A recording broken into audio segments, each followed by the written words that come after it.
parler beaucoup, manger l'argent, voyager beaucoup seulement, mais travailler beaucoup, créer des choses, emploi des jeunes, non, non, non.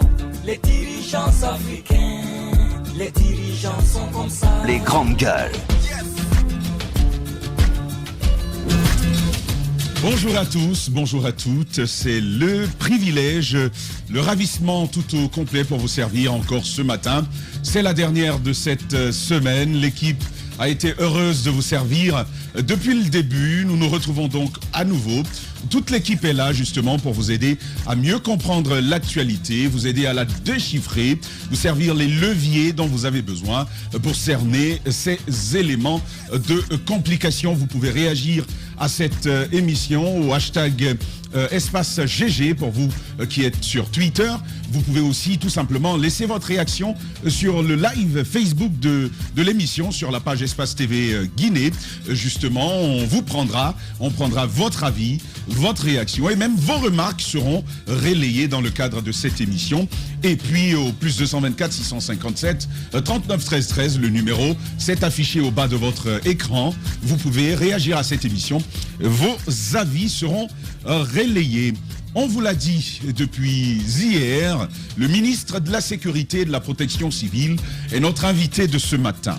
Arrivé le 21 octobre dernier à la tête du département, Bachir Diallo a multiplié les actions. Pour certaines, c'est peu de le dire, l'officier n'a pas fait dans la dentelle. Et dans la foulée, les paroles, mais aussi les actions, les actes du nouveau ministre ont fait jaser dans la cité. On lui reproche de s'aventurer en terre interdite du judiciaire ou encore d'agir comme un monarque qui rase tout sur son passage. À la tête de la commission interministérielle de récupération des biens de l'État guinéen, il voit son portefeuille s'étendre à une large palette de nouvelles responsabilités. Pour la première, dans un média privé, Bachir Diallo, ministre de la Sécurité et de la Protection civile, prend la parole et c'est avec honneur que nous le recevrons, vous l'entendrez, au bout de cette première partie. Ce sujet-là, le sujet de Yimbaya et pourquoi pas ce décret du président de la République portant réglementation des transactions électroniques en République de Guinée.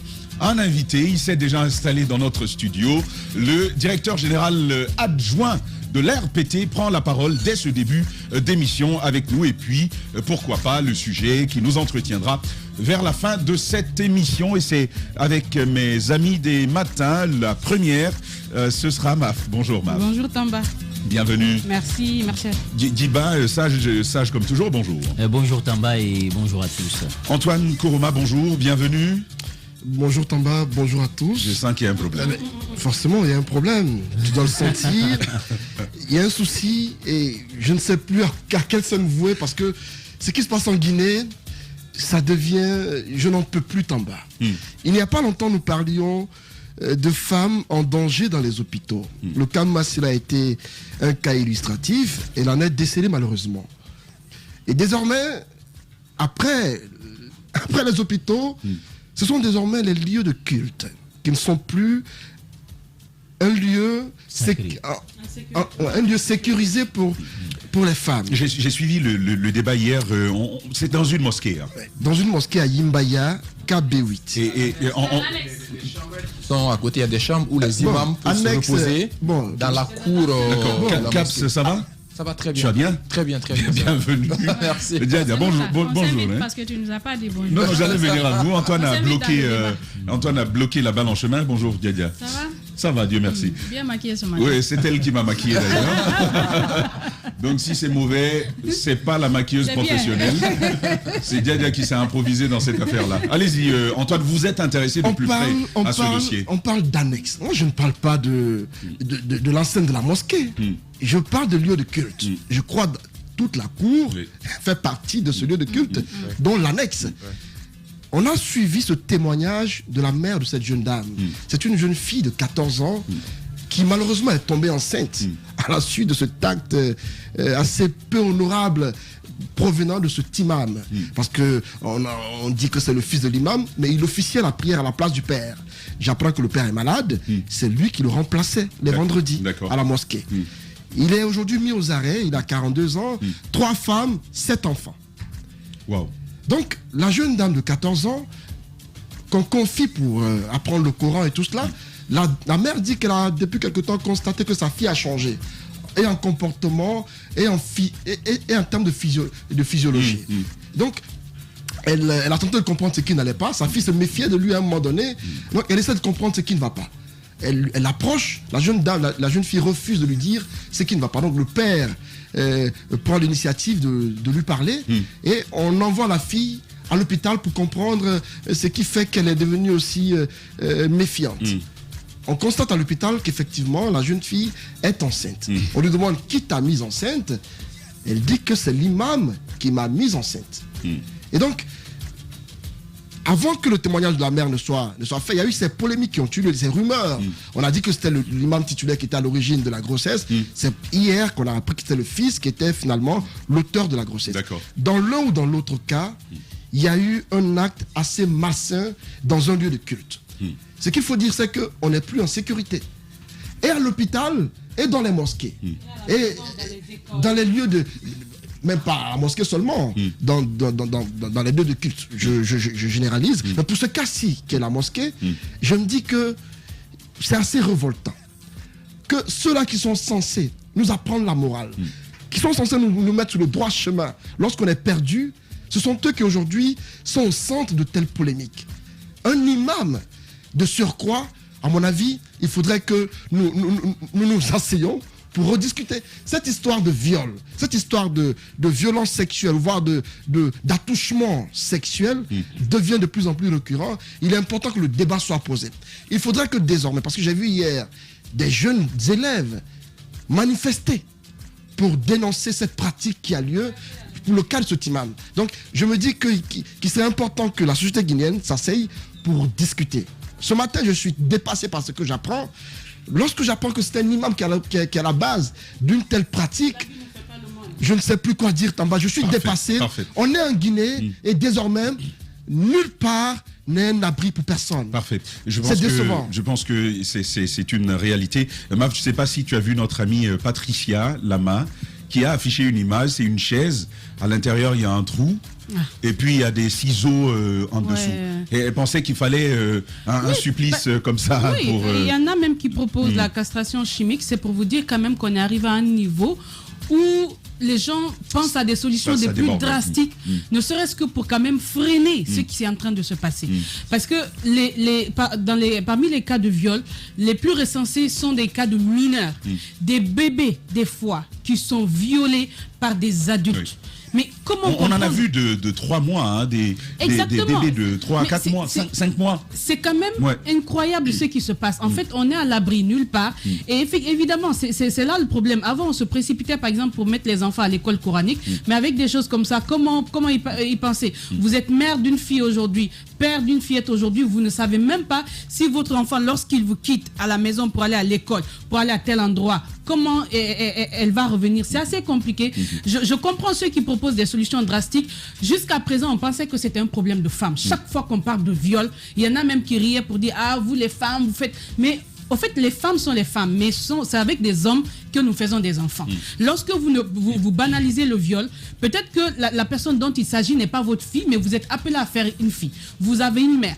En fait, c'est un problème de société, je veux dire par là. Il faudrait que tout le monde prenne à bras le corps ce qui est en train de se passer, qu'on essaie de voir comment trouver des solutions. C'est vrai que c'est un problème vieux comme le monde, et partout dans tout le monde entier, on constate qu'il y a cette agression sexuelle qui est... Mais après, les pays se dépassent de par la manière de lutter contre. À un moment donné, je pense qu'en Guinée, on est arrivé à un niveau où il faut agir. Et c'est là qu'on appelle les autorités. C'est là qu'on appelle les autorités qui doivent rapidement réagir. Mais Diba, il y a tout de même des textes.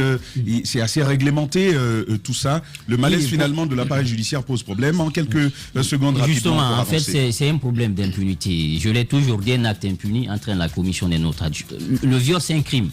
Je crois que c'est la réclusion criminelle à perpétuité, si je ne me trompe pas, avec Et parfois aussi, c'est 20 années de prison. Donc, ça dépend un peu des circonstances. Je pense que c'est l'appareil qui ne fonctionne pas. Parce que s'il y a un cas de viol, il y a tout un processus, il y a un suivi, il y a la médecine légale, il y a des conseils, il y a aussi la réinsertion, parce que vous avez perdu le regard de la société. J'ai juste quelques chiffres ici. Les statistiques au compte de 2021, c'est une véritable pandémie. Hallucinant. Au niveau de la médecine légale seulement, c'est 638 filles violées. Par an. Au compte de 2021. Au compte de 2021. Ah, mais on n'a même pas fini l'année encore. Justement, voilà, au niveau de la consultation. Ceux qui vont en consultation. Exactement, voilà. Diba, je voulais qu'on précise ça. C'est ceux qui en ont parlé. En ont parlé, oui. qui ont décidé de prendre la parole avec l'appui de la famille. Donc, les cas enregistrés au niveau de la médecine légale, c'est 638 filles violées, dont 490 d'elles ont moins de 15 ans. Donc, vous imaginez, au niveau de la brigade spéciale de protection des personnes vulnérables, ils ont reçu 131 cas de viol, dont 85 sont des filles âgées autour de 0 à 13 ans. Pour les activistes féministes comme le Club des jeunes filles leaders de Guinée, ils ont enregistré plus de 100 cas de viol. Alors ça, sans compter l'OPOGEM qui n'a pas encore rendu ces chiffres, voilà, au compte de 2021. Donc c'est près de 1000 cas. Alors si vous avez face à un tel chiffre qui fait tourner les têtes plus solides, qu'est-ce qu'il faut faire? Il faut interpeller d'abord les institutions. Et je voulais savoir, Moussa Hiro, est-ce que la protection civile, le ministre de la protection civile est aussi concerné par oui, parce que ce sont les OPJ qui font le travail, les officiers de police judiciaire. Effectivement, on pourra l'entendre éventuellement sur le ministre sur la question. Je pense que nous devons boucler la journée internationale par rapport à la suppression. Voilà, sur les 7 jours d'activisme, on doit boucler ça aujourd'hui, si ma mémoire est fidèle. Donc, je pense que cette journée, on doit mettre à profit cette journée, pas que pour les discours, pas que pour les séminaires. Parce qu'il y a beaucoup d'entités aujourd'hui qui travaillent en ce sens. Il faut qu'on mette un accent particulier sur la justice. Est-ce qu'il faut aller vers la castration chimique? Parce que le débat est en train de revenir sous d'autres cieux. Non, justement, parce que le débat revient. Ou la castration tout court. Tout court. Vous regardez les chiffres. Tout court, quoi. Vous regardez les chiffres. Justement, oui. Après, ils vont vous dire, non, si vous clamez un tel discours, vous portez un tel discours, c'est une violation. C'est une question à double détente. Qu'est-ce qu'il faut faire face à cette situation? Les familles qui sont aujourd'hui victimes, ces enfants qui sont victimes, quel est le langage on va les tenir? Parce qu'il y a le regard aussi de la société qui ne va jamais changer. Nous sommes dans des sociétés qui sont foncièrement culturelles. Si vous êtes victime de viol, après, on vous regarde autrement. Qu'est-ce qu'il faut faire? Est-ce qu'il faut continuer à parler de système démocratique ou tout simplement, il faut sanctionner? Moi, je pense à un moment donné, il faudrait qu'on comprenne que même la démocratie, c'est le moins bon des bons gouvernements.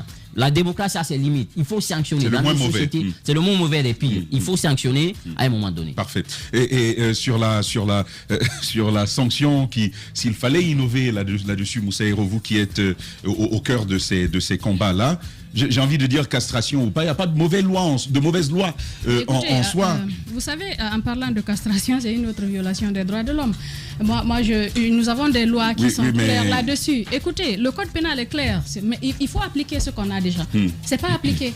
Il y a une banalisation des peines. Vous pouvez voir quelqu'un qui a abusé de sa fille, on lui donne 2 mois, 3 mois, alors que dans le code pénal, c'est de 5 à 10 ans, de 10 à 20 ans de réclusion. Et surtout, il y a des cas qui aggravent la situation. Quand par exemple le viol est commis sur une mineure, sur une jeune fille qui est mineure, un bébé dont on parle par exemple, ça aggrave la situation.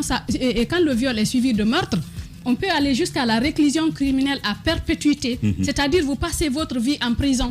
Qu'est-ce qui est plus grave que ça? Est-ce qu'on l'applique cela? Essayons d'appliquer ce qu'on a déjà. On n'applique pas les textes de loi. Il y a une banalisation. Même quand on juge, on condamne, tu peux voir quelqu'un qui a abusé d'une mineure qui sort avec 2 ans. 2 ans. Alors que le code pénal va jusqu'à 20 ans. Pourquoi cette banalisation? Moi, je pense qu'il faut se pencher là-dessus. Penchons-nous sur les textes que nous avons. Et peut-être essayer de voir, de rendre plus rude, plus dur ces peines que de penser à la castration. Utilisons ce qu'on a, on ne se sert pas de ce qu'on a. C'est ça le problème. Regardez tout ce qui se passe. En fait, hier, je parlais avec commissaire Ibou de l'OPROGEM qui gère ce dossier. On n'a plus de repères dans ce pays. On n'a plus de repères parce qu'il n'y a pas de médecins, il n'y a pas d'imams, il n'y a pas d'enseignants. Vous vous souvenez de ces fillettes, de 11 fillettes 11 fillettes qui ont été, comment on appelle, doigtées par un enseignant. C'est-à-dire, après les cours, il y a la révision. Tous les matins, il y a des histoires. Oui, il y a la révision. Attendez que j'explique. Ils improvisent ces cours de révision. Pendant que, après la révision, il prend une fille, il l'amène en commission quelque part. Le temps que celle-là revienne, toutes les autres sont parties. Il l'amène quelque part, il la doite. Imaginez, doigter une personne, c'est le viol aussi, parce que c'est pas le consentement de la personne. À partir du moment où il y a une pénétration, que ce soit sexuelle ou avec la main ou autre chose, il y a plein de cas qui se passent dans les écoles, un peu partout. Les filles ne sont à l'abri nulle part, et il y a des pères de famille qui abusent de leurs fillettes. On est à l'abri nulle part. Utilisons la loi. Durcissons ces peines. Moussaïro, pour appuyer ce que vous... C'est pas ouvert, Maf. Pour appuyer ce que vous dites, c'est hier qu'on m'a fait part de ce témoignage-là. Ce prof, il a intérêt à se tenir à carreau, parce que ce qu'il fait en classe, il dit il parle très très mal des garçons, mais aux femmes, il dit aux hommes, en tout cas vous avez intérêt à vous bouger les fesses, parce que les femmes, de toute façon, les filles, de toute façon, elles pourront vivre à la sueur de leur... Vous imaginez? Et qu'il arrive des moments où carrément en classe, il tape les fesses à ses élèves. Et c'est dans un lycée de Conakry que cela est en train de se passer. Vous savez comment ça s'appelle, ça? Absolument. Ça relève du harcèlement. Exactement, c'est du harcèlement sexuel. On peut porter plainte contre ce monsieur-là. Et je voudrais que les filles arrêtent de se taire. Les gens n'ont qu'à arrêter de se taire. Quand un enseignant vous regarde, il insiste. Il insiste 1 fois, 2 fois, 3 fois. Il vous tape sur les fesses. Portez plainte contre lui, c'est pas normal, c'est du harcèlement sexuel. Ça se passe partout, dans les écoles, dans les universités, les bureaux, dans les lieux de travail, dans les services. Ça se passe. Les femmes préfèrent se taire, accepter de coucher avec un patron et ne le faites pas, parce que ça vous suivra toute votre vie. Vous serez traumatisé. Il faudrait qu'on fasse passer, il faudrait qu'on travaille avec nos têtes. Nous avons tellement de talent à mettre en œuvre, à présenter, qu'on ne peut pas accepter qu'on nous marche dessus, vraiment qu'on nous tape sur les fesses alors qu'on n'est pas consentant. Il faut qu'on parle. Il faut qu'on parle. Et parler aux parents. Vous savez, ça commence en famille. On ne parle pas aux enfants.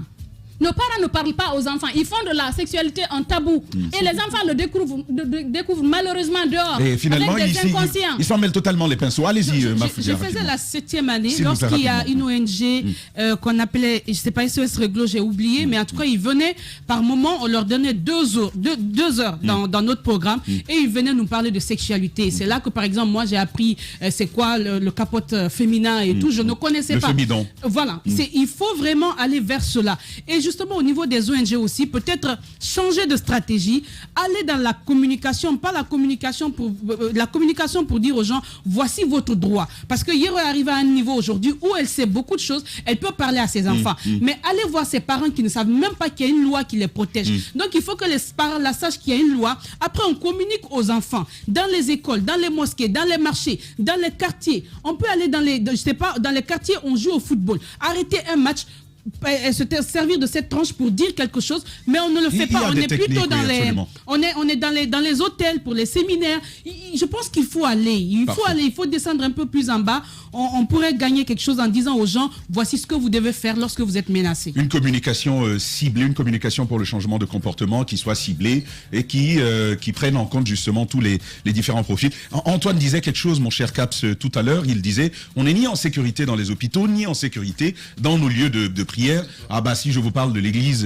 là aussi à boire, à manger. Mais il y a ce témoignage que notre ami des grands reportages a réalisé sur la pratique de la gynécologie en Guinée. Il y a un médecin qui dit à une dame, pour t'ausculter, il faut que tu lèves les yeux vers le plafond et que tu fermes les yeux. La dame le fait et elle sent quelque chose entrer. Et elle se rend compte que c'est ça. Mon cher là-dessus, aujourd'hui, ce qui est clair, c'est que la société guinéenne est malade. Aujourd'hui, il y a une chose qui est très importante qu'il faut faire.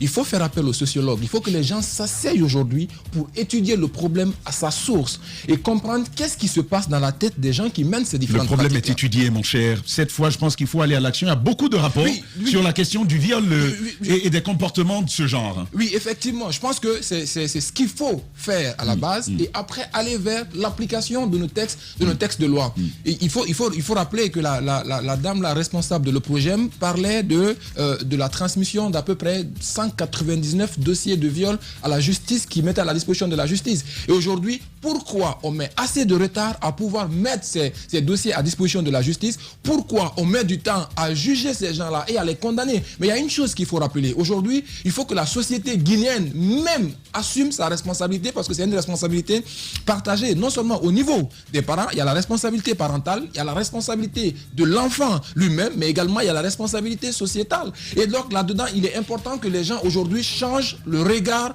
qu'on a vis-à-vis du jugement qu'on apporte par rapport à cette situation de viol-là. Aujourd'hui, la seule chose qui peut nous aider, c'est d'aller appliquer. Il faut mettre les gens, quand on emprisonne quelqu'un, il ne faudrait pas qu'après qu'on dise c'est l'imam du quartier, c'est mon tonton, c'est un membre de ma famille. Il faut après qu'on le fasse, c'est unir la famille. Il faut qu'on règle à l'amiable au sein de la famille. Il faut qu'on sorte de cela et que les gens arrêtent de mal regarder les personnes qui sont victimes de viol pour les encourager justement à parler. Il faut que le regard de la société change sur la question. Il faut que le regard de la société change sur cette question.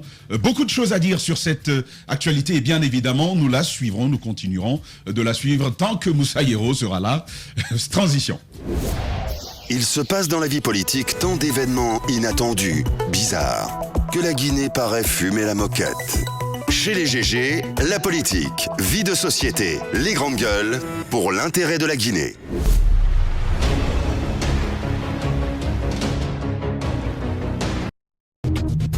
Continuez à réagir à cette émission au hashtag espace GG sur Twitter ou tout simplement sur la page Facebook de l'émission où le live se tient à présent. Vos avis seront pris en compte. La page Facebook Espace TV Guinée, bien entendu. Et puis aussi sur le plus 224 657 39 13 13. Cette fois, on évolue avec le directeur général adjoint de l'ARPT. C'est l'autorité de régulation des postes et télécommunications de Guinée.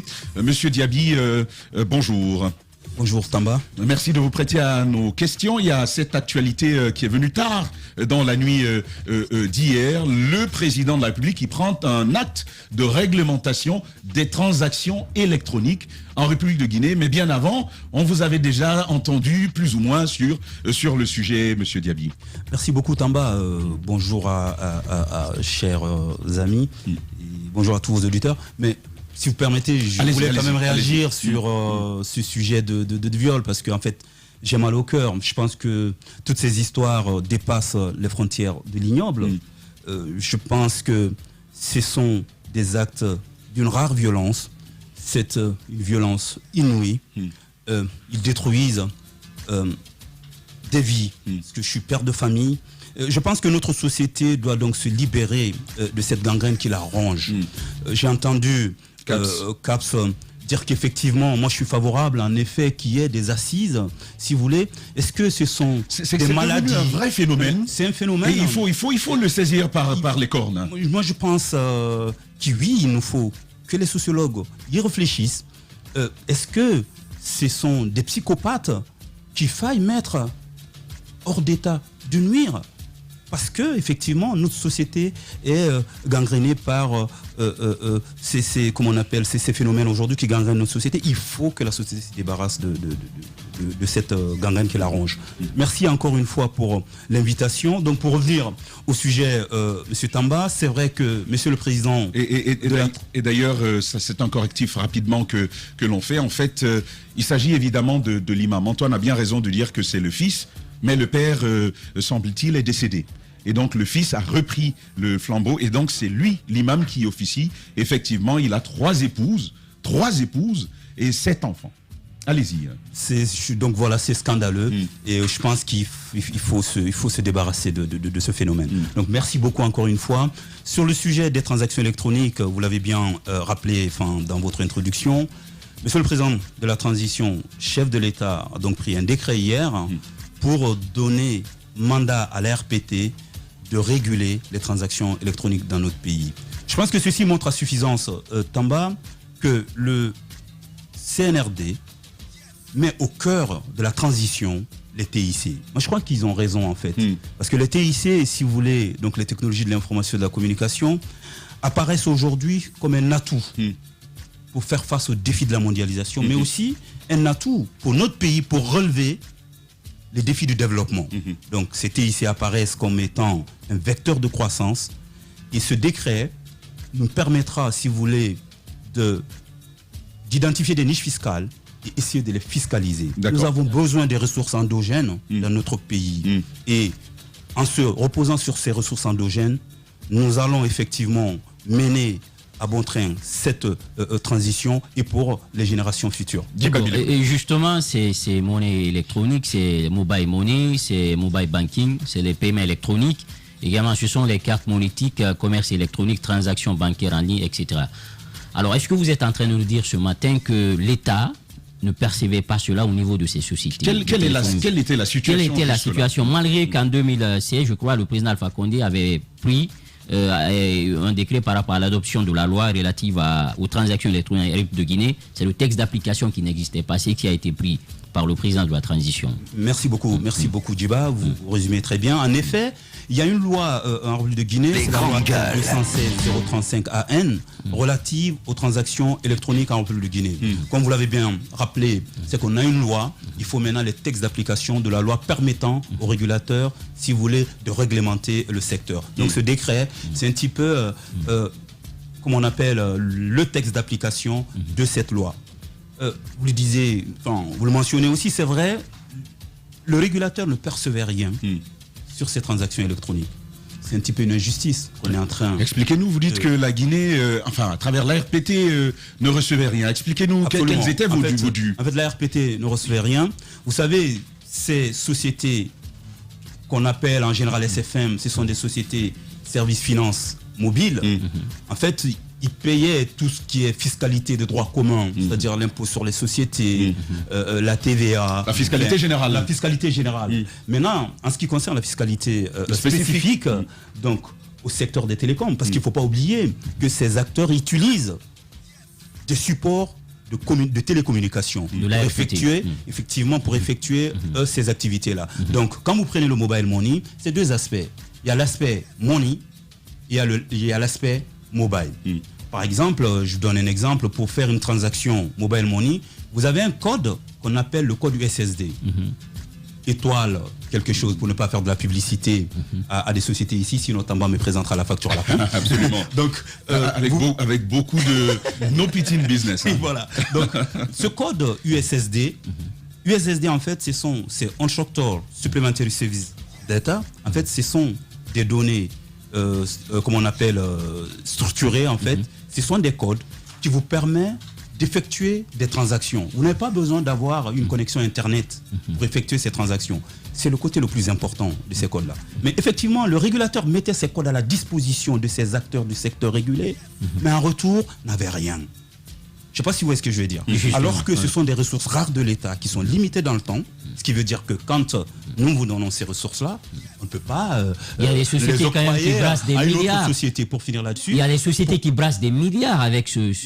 Justement, c'est pour cela, nous disons qu'il y avait une loi en 2016 qui existait, sauvée à la régulation il y a un an. Avec Modestie Humilité, nous avons fait l'état des lieux. Et effectivement, il faut que la réglementation s'adapte à l'évolution du temps. Donc, il était...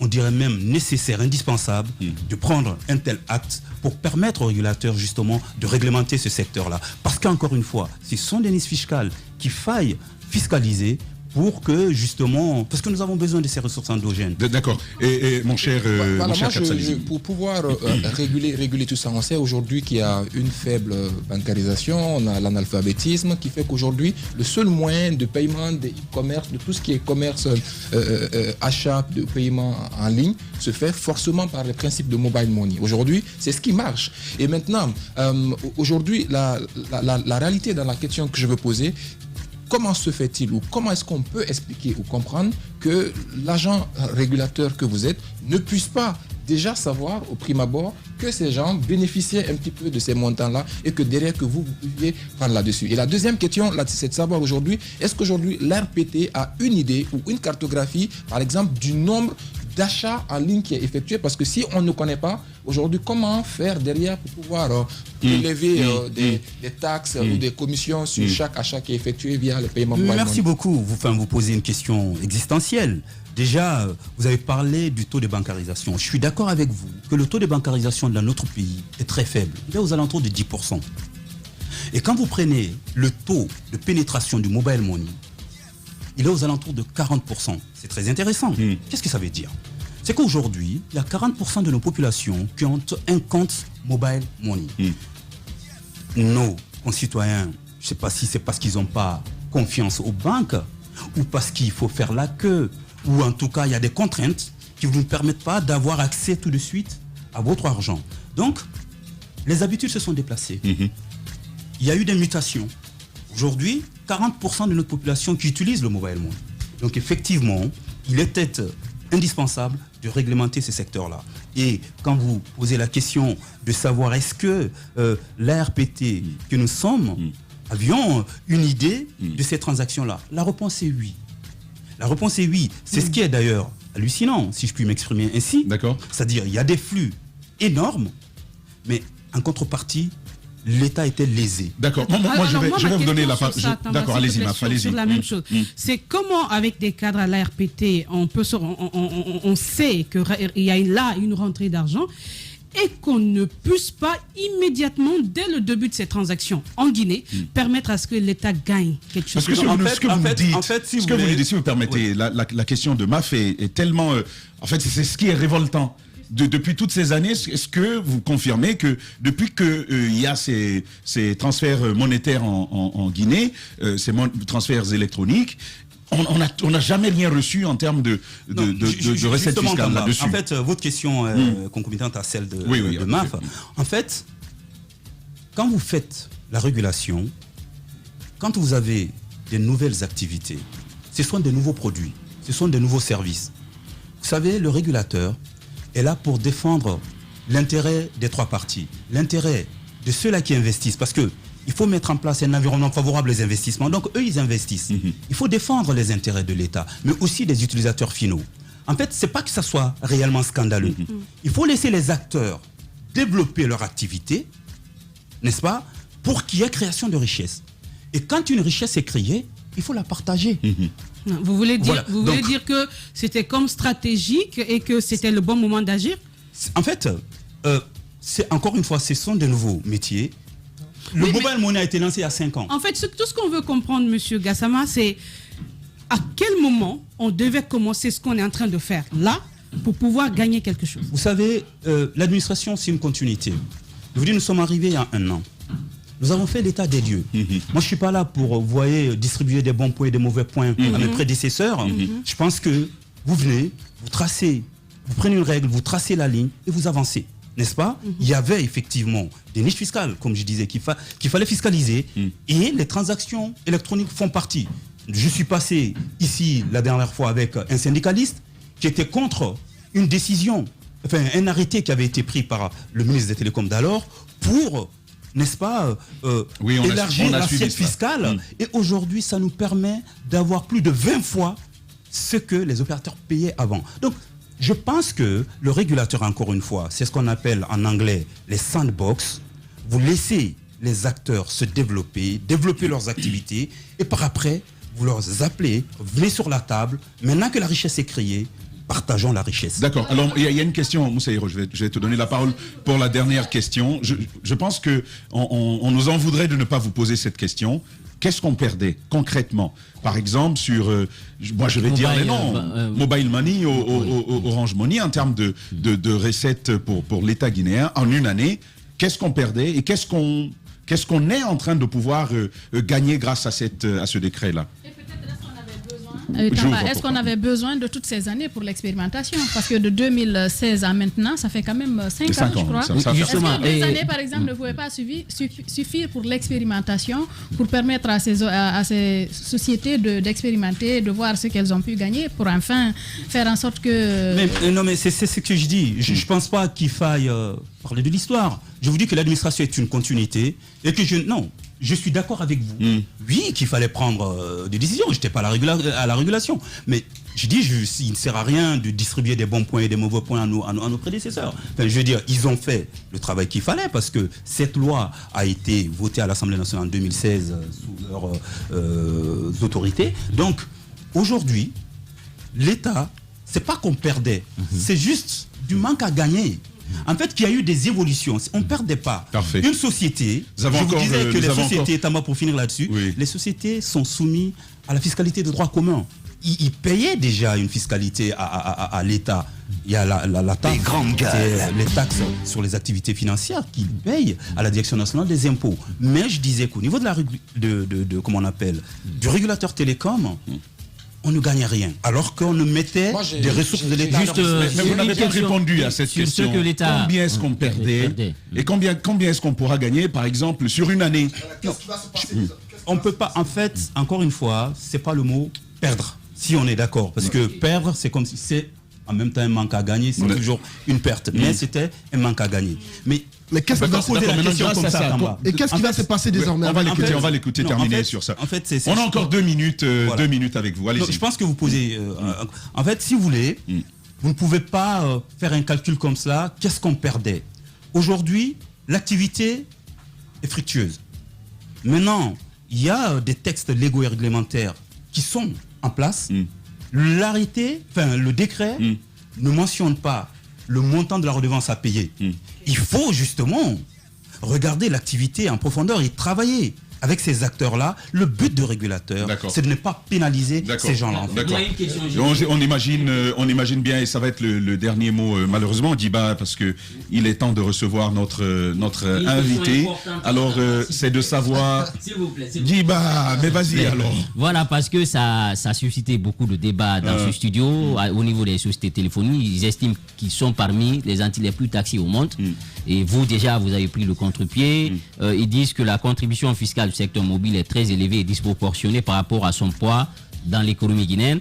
Et plus loin, sur les 5 taxes, dont 3 spécifiques au secteur mobile, représentent 80% de la charge fiscale totale du secteur.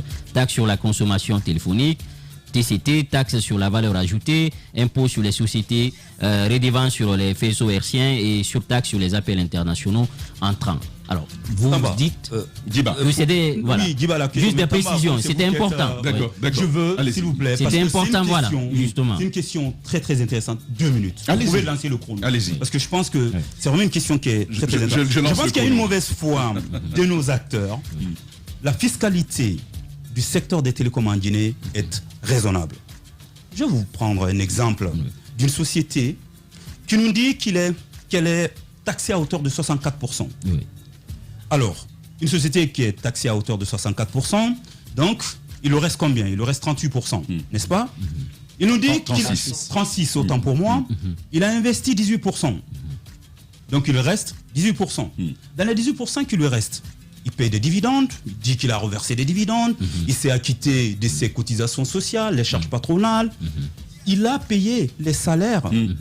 Et mieux, avec les 18% qui lui restent, il fait une croissance à 2 chiffres, 19,1%. Il trouvait l'erreur. C'est 2 choses l'une. C'est soit vous n'êtes pas, comme on appelle, la pression fiscale n'est pas de 64%, ou soit ce que vous déclarez n'est pas vrai. Alors, qu'est-ce qu'on doit faire? Parce que moi je pense qu'il faut poser ce débat de façon sereine pour éviter qu'il y ait des spéculations justement. La fiscalité en Guinée, la fiscalité du secteur, comme je disais, est raisonnable. Nous sommes dans un secteur qui est mature. Tamba, voilà 4 facteurs concomitants qui nous permettent de conclure de la maturité de notre secteur. C'est d'abord le taux de pénétration. Le taux de pénétration du mobile en Guinée est aux alentours de 120%. Ça peut paraître disproportionné, pourquoi plus de 100%? Pour la simple raison qu'il y a des Guinéens qui ont 1, 2, 3 cartes SIM. En effet. Ça, c'est le taux de pénétration. L'RPU, en fait, c'est votre consommation moyenne mensuelle. Il est passé en Guinée de 7 $ à 3 $. Et l'usage physique. Et la 4e, c'est le taux qu'on appelle, c'est la participation au produit intérieur brut. Mais Tamba, le secteur n'est simplement pas mature, le secteur est dynamique. Quand vous regardez l'évolution tendancielle des revenus du secteur ramenés au pourcentage du produit intérieur brut, vous verrez que les revenus croissent. Mais pourquoi les revenus croissent? Ils croissent en fait parce que le nombre d'abonnés croît, parce que le trafic croît. Donc, je disais que quand on crée une richesse dans un pays, il faut que cette richesse soit partagée de façon juste et non disproportionnée. Quand vous dites que la pression fiscale la TVA. La TVA, c'est de la fiscalité de droit commun. C'est vous, moi qui payons. Ça ne peut pas être une pression fiscale pour un utilisateur. Ils disent que la TCT est une pression fiscale. Non, la taxe sur la communication téléphonique n'est pas une pression fiscale. Les pour la grandes simple gueules. raison, c'est une taxe qui a été votée à l'Assemblée nationale pour faire face à Ebola. Donc, c'était un petit peu le rapport dans l'effort de guerre. Dans l'effort de guerre, parce que nous étions en guerre face à un virus qui est invisible. Mais qui paye? C'est 1 franc la seconde. C'est l'utilisateur final. Parce que quand vous prenez la communication à la seconde, c'était 8 francs. Quand la TCT est rentrée en vigueur, on est passé à 8 francs. Donc l'État a demandé à ses contribuables, à ses consommateurs, de participer à l'effort de guerre. Ça ne peut pas être une pression fiscale. Et je finis là-dessus. La douane, ils ont mis 5%. C'est de la parafiscalité. Quand vous importez un équipement, ça c'est dans vos... comment on appelle, c'est dans vos investissements, c'est dans vos CAPEX. Oui. Vous mettez le prix de l'équipement, le dédouanement, parce que celui-là, vous allez le transport, parce que vous allez l'amortir. Chaque année, on ne va pas vous demander de dédouaner quand même l'équipement que vous avez fait rentrer. Donc, la parafiscalité, ce n'est pas de la pression fiscale. Donc, je pense que ce document que les opérateurs brandissent, c'est pour mettre de la pression. Je pense qu'il faut être courageux dans les réformes. Et ces réformes ont porté fruit. Parfait. Des réformes qui ont porté fruit. C'est question oui ou non. Est-ce que ce décret va avoir un impact sur le coût de la consommation à la minute, par exemple? Aucun impact. Par contre, ça aura un impact dans les caisses de l'État. D'accord. Positivement. On espère en tout cas. Merci Monsieur Gassama Diaby d'avoir pris la parole chez nous. Je rappelle que vous êtes directeur général adjoint de l'autorité de régulation des postes et télécommunications. On poursuit les grandes gueules dans un instant. Bachir Diallo, ministre de la Sécurité et de la Protection civile. Il est notre invité.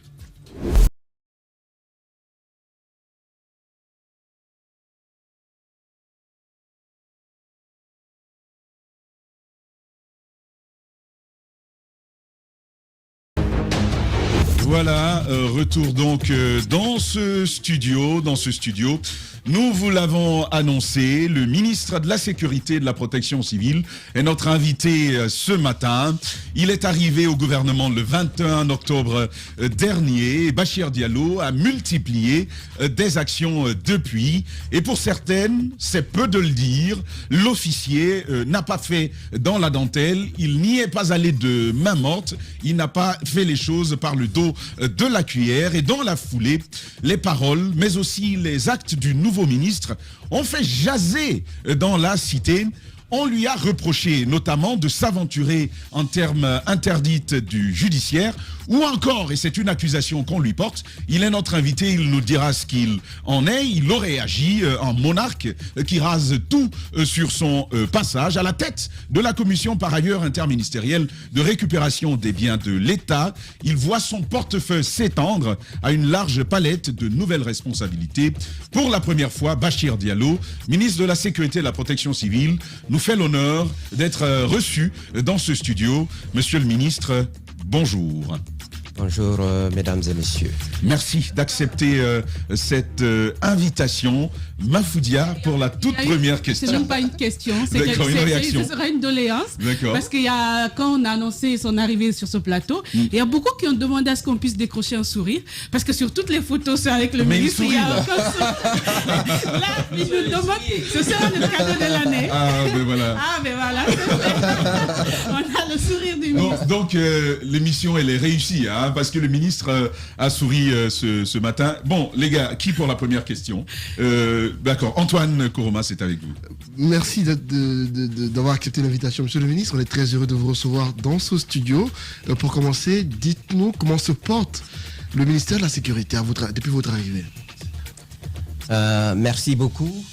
D'abord, permettez-moi de vous dire grand merci de me donner l'opportunité de m'exprimer, de parler aux Guinéens du ministère de la Sécurité et de la Protection civile, de ce qu'il fait, de ce que nous faisons, les chantiers que nous avons lancés depuis que j'ai eu l'opportunité et la confiance du président de la transition, son Excellence Mamadi Condé, de me confier, Doumbouya, excusez-moi, le portefeuille régalien de la sécurité et de la protection civile.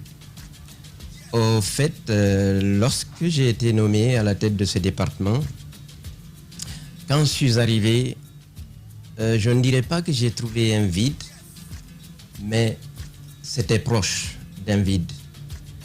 Donc, tout de suite, il fallait s'atteler et prendre en compte le ministère, aller chercher toute la documentation qui réglemente l'organisation, le fonctionnement, les attributions du ministère, mais aussi tous les autres documents qui réglementent le fonctionnement des directions générales, des directions centrales, mais aussi des directions techniques. Il s'agit là des statuts spéciaux et l'ensemble de tous les autres textes qui ont été élaborés. Parfait. Monsieur le ministre, la machine est allumée. Réunir toute cette documentation. Nous reviendrons sur la phase de ce diagnostic que le ministre aura posé. Bachir Diallo, ministre de la Sécurité et de la Protection civile, est notre invité. On se retrouve juste derrière, après 9 minutes, cette page publicitaire avec notre invité. Chez les GG, nous pensons comme JMJ.